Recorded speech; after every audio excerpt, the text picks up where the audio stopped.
ఉద్యోగస్తులకు కొద్దిగా తీపి కబురు, పూర్తి స్థాయిలో కాదు. ఒక డిఏని ఇస్తాం, మరో డిఏని 6 నెలల తర్వాత ఇస్తామని చెప్పి నిన్న క్యాబినెట్లో నిర్ణయం తీసుకోవడం జరిగింది.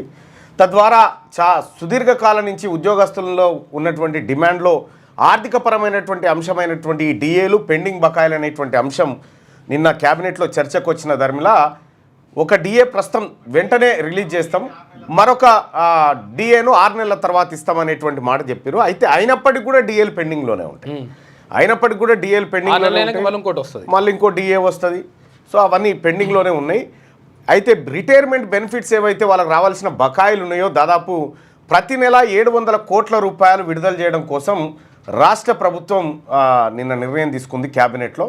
అలాగే ఇదే అంశాన్ని గతంలో మండలికి ముఖ్యమంత్రి గారు వచ్చినటువంటి సందర్భంలో నేనే అడిగినటువంటి ప్రశ్నకు ఈ పెండింగ్ బకాయిల విషయం అడిగితే ఆయన ఇస్తాం 12 దఫాలుగా దాన్ని చేసుకుంటా ఆ బకాయిలను పూర్తి చేస్తామనేటువంటి మాట చెప్పాడు. అయితే ఆడ 1000 కోట్లు అని చెప్పిండు, కాకపోతే ఇక్కడ 700 కోట్లకు దాన్ని సర్దినట్టుగా తెలుస్తూ ఉంది. దీంతోపాటు ఉద్యోగస్తులకు సంబంధించినటువంటి ఏది ఎంప్లాయ్మెంట్ హెల్త్ స్కీమ్ ఏదైతే ఉందో దాన్ని సిఎస్ ఆధ్వర్యంలో ట్రస్ట్ ఏర్పాటు చేసి తద్వారా ఉద్యోగస్తులకు ఈ మెడికల్ బెనిఫిట్స్ను పొందే విధంగా నిన్న నిర్ణయం జరిగింది. అలాగే రోడ్లు నిర్మాణాలు, అలాగే హెల్త్ సైన్సెస్ యూనివర్సిటీ ఏదైతే ఉందో దానికి డాక్టర్ మన్మోహన్ సింగ్ గారి పేరును ఖరారు చేస్తూ నిన్న క్యాబినెట్ నిర్ణయం తీసుకుంది.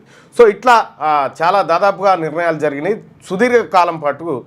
సుదీర్ఘ సమయం పాటు దాదాపు 5 గంటల పాటు రాష్ట్ర క్యాబినెట్ భేటీ అయి పలు అంశాలను చర్చించింది. సరే, అందులో చర్చించిన అంశాలు కొన్ని బయటకు వస్తాయి, కొన్ని బయటికి రావు. అవసరం వచ్చిన మేరకే ప్రజలకు తెలియపరుస్తానని ఎట్లాగో ప్రమాణ స్వీకార టైంలో చెప్తాం కదా, అవసరం వచ్చిన టైం వరకు మాత్రమే వెల్లడిస్తాం, లేకపోతే వెల్లడించమనేటువంటి మాట చెప్తా ఉన్నారు కదా. అయితే ఇంకా ఉద్యోగస్తుల విషయంలో మాత్రం రాష్ట్ర ప్రభుత్వం కొంత ఉదార భావాన్ని ప్రదర్శించింది. మొన్ననేమో ముఖ్యమంత్రి గారు అసలు కోసిన ఒక పైసలేవు, ఎక్కడికి పోయినా మనల్ని దొంగల్లాగా చూస్తున్నారనేటువంటి మాట ఆయన చెప్పడం జరిగింది.